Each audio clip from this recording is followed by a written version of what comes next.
6 months after my purchase, we are talking about my experience with the Tascam Portacapture X8. This entire episode is recorded with the Tascam Portacapture X8 with its own capsules and an Austrian Audio CC8 in input 3.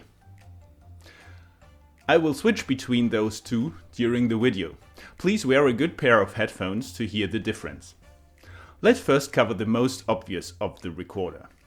The Tascam Portacapture X8 has a well-built but all-plastic housing with a large 3.5-inch or 8.9 cm touchscreen that is definitely bright enough for operating in outdoors in sunlight. On both sides are two locking XLR combo jacks that can also drive phantom power for condenser microphones. On the left side of the unit there's a 3.5mm stereo input and a line level out for sending audio either to your camera or devices like the ATEM Mini for live streaming. A bit below is your 3.5mm headphone jack that is capable of driving my biodynamic DT770 Pro with 80 ohms easily. Usually I operate the Portacapture with my biodynamic DT240 Pro or with my Sennheiser IE100 Pro in-ear monitors, which both surely work fine too. Unfortunately, I do not own headphones with a higher impedance of like 300 ohms, so I cannot test that for you. On the right side of the device there is the on-off toggle switch, an USB-C port that can power the unit and can be used to connect the device to your computer as an audio interface, and a micro USB card slot that can take SDXC cards with up to 512 GB. At least that's what I read on the Tascam website, as I am just using a SanDisk Ultra with 128 GB, which is more than enough for my use cases. Coming to the back of the Portacapture gives you a standard 1/4-inch thread, a cold shoe adapter and the battery door for 4 AA batteries. I have not experienced any issues with different types of batteries, but some people on YouTube say they do have issues with rechargeable batteries as they are very slightly different in size. As a recommendation, I would use the Eneloop Pro rechargeable batteries as they work totally fine for me. The Tascam Portacapture was the first handheld recorder with the capability of recording 32-bit float audio. I will cover later what that exactly is. And it still is the first handheld recorder with 32-bit audio and inbuilt microphone capsules. But as of today, in October 2022, you can even get a tinier audio recorder with 32-bit float, which is the Zoom F3 handheld recorder. But the F3 does not have the versatility and inbuilt capsules like the X8. Maybe we will have the chance to review the F3 in one of our future episodes and even compare it with the X8. Coming back to the last side of the X8, which is the top with the two condenser microphone capsules attached. The two microphones have a diameter of 14.6mm and can either be plugged in as an XY or AB configuration. And as they are detachable, I expect that Tascam will introduce another option for using those plugs in the future. So when would you use what? An XY configuration is usually used if you want to create ASMR effects or if you do sound effects recording. And you would most likely use AB if you do ambience recording and clearly want to have a wider stereo image of your surrounding. By the way, Tascam has a huge ASMR community. So let's hear how the Portacapture sounds like.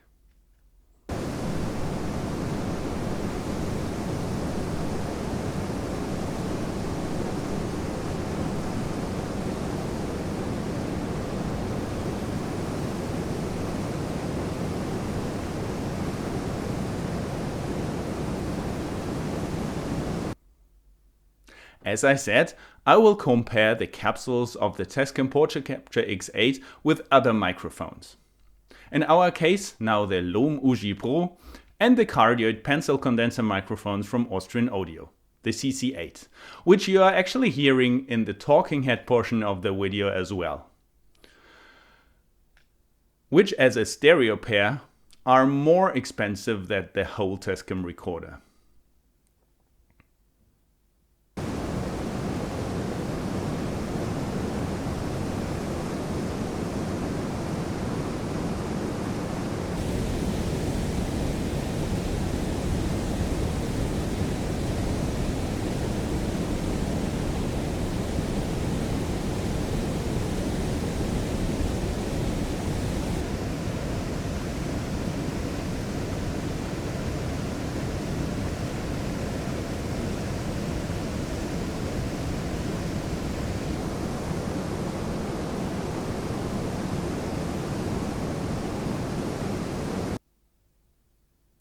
So what else do we need to cover? Let's shortly walk you through all the different menus of the Portacapture X8, as it does have different screens for different applications. On the launcher, you can find a wheel of the different recording modes and a file browser. On the file browser, you can access all the recordings that you have done in the past. You can listen to them through your headphones and via the integrated speaker.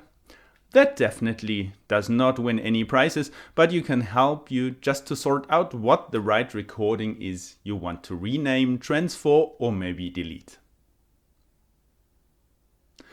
The second screen is the ASMR screen that shows you a different graphical representation of the recorded ASMR for the left and right channel.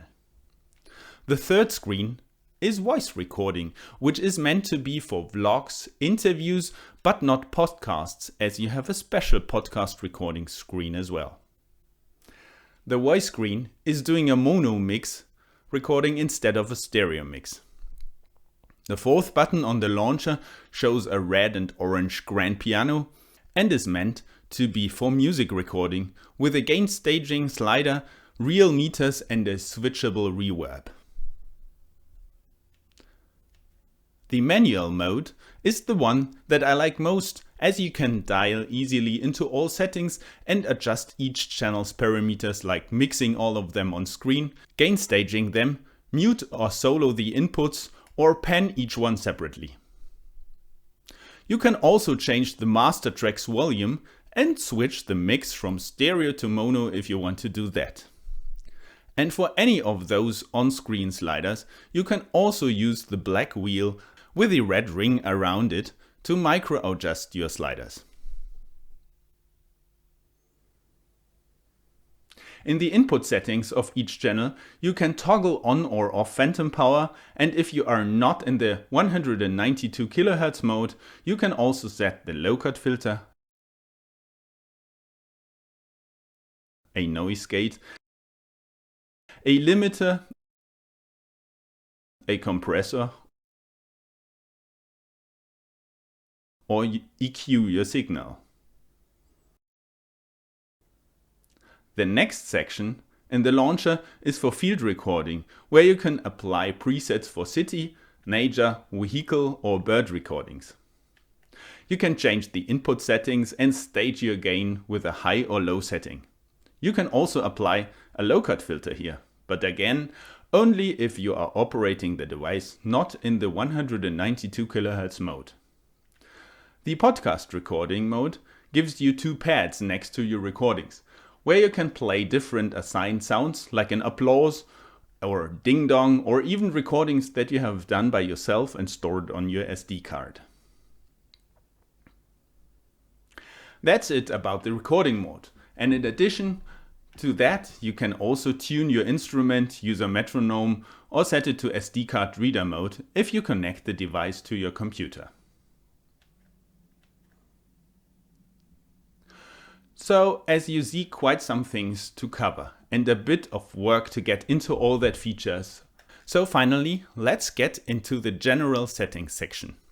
You can change here your overall settings, and be careful when you use things like the podcast app, This can change your overall recording settings. Another thing why I do everything just on manual mode. You can adjust your sample rate, bit depth, and dive into auto recording settings if you want to do that. In I/O settings, you can change phantom power to 24 or 48 volts. 48 is what we usually need these days. You can trim your microphone capsules or configure your reverb settings. In camera settings, you can change the output from line to camera level and even adjust the output volume. You will find Bluetooth in other settings if you own the optional Bluetooth dongle, and adjust power and display settings here as well. So that was a rundown of the whole menu of the Portacapture X8, but don't be confused by that. You get into it very quickly and usually you focus on manual or your preferred audio method. Next step is showing you the capabilities of 32-bit float recording. 32-bit instead of 24-bit makes it almost impossible to clip your audio, as it can even brought back in post if you heavily clip your audio because of your gain settings. And your recording therefore would exceed 0 dB on a 24-bit file. So how is this done? Usually a digital recorder has one analog to digital converter. The units with 32-bit float recording have two of them, one converting very loud and one very quiet sound sources. Then those two are combined again, and on that basis the fading, routing, etc. is done till the 32-bit float wave file is written. This basically means you cannot clip your audio anymore, at least under normal circumstances. Sure, there are different things where you technically still could be able to exceed the capability of your microphone or the dynamic range of the analog to digital conversion. But practically you will not face any of those issues. So how does that look like in practical terms? I recorded the same sentence with the lowest gain setting and then with the highest setting on the Portacapture in 32-bit. Then I recorded the same sentence in 24-bit as well with the highest setting and imported everything into Isotope RX. What you can see there is that the first recording is ultra quiet.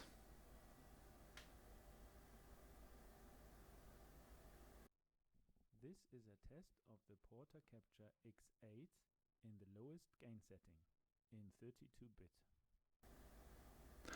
But let's now bring the levels up and listen again.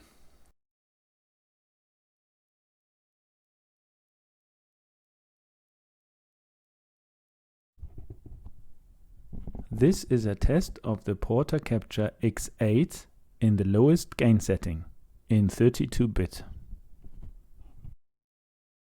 We are able to fully recover the recording.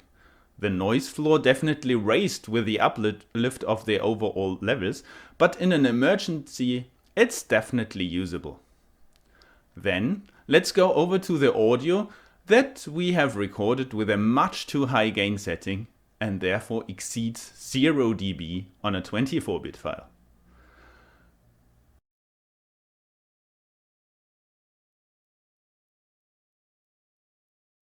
Let's see whether we can bring the audio back without clipping. Let's quickly listen to that.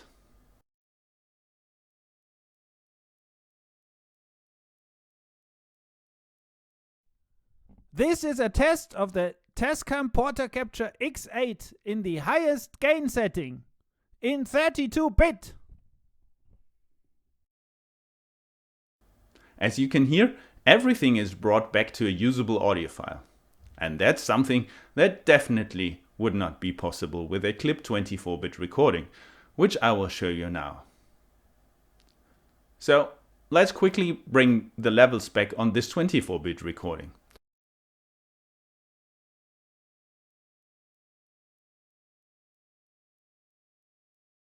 This is a test of the Portacapture X8 in the highest gain setting in 24-bit.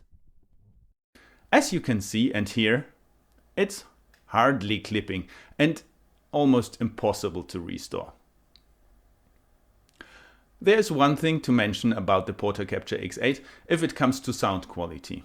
There are issues in very high frequencies in a non-hearable range of far about 20,000 Hz. To be precise, around 36.5 kHz and 73 kHz. This is absolutely not an issue if you want to use the Portacapture under normal circumstances. But if you are deep into sound design and want to bring the recorded frequencies down, you might hear it. For me, this is not a downside, and I still hope that Tascam is able to improve this via firmware. So, who is the device for? For anyone doing ambient and effects recordings professionally as a second unit, if you don't want to bring your MixPre 6.2 or 10.2 or even 8 series recorder.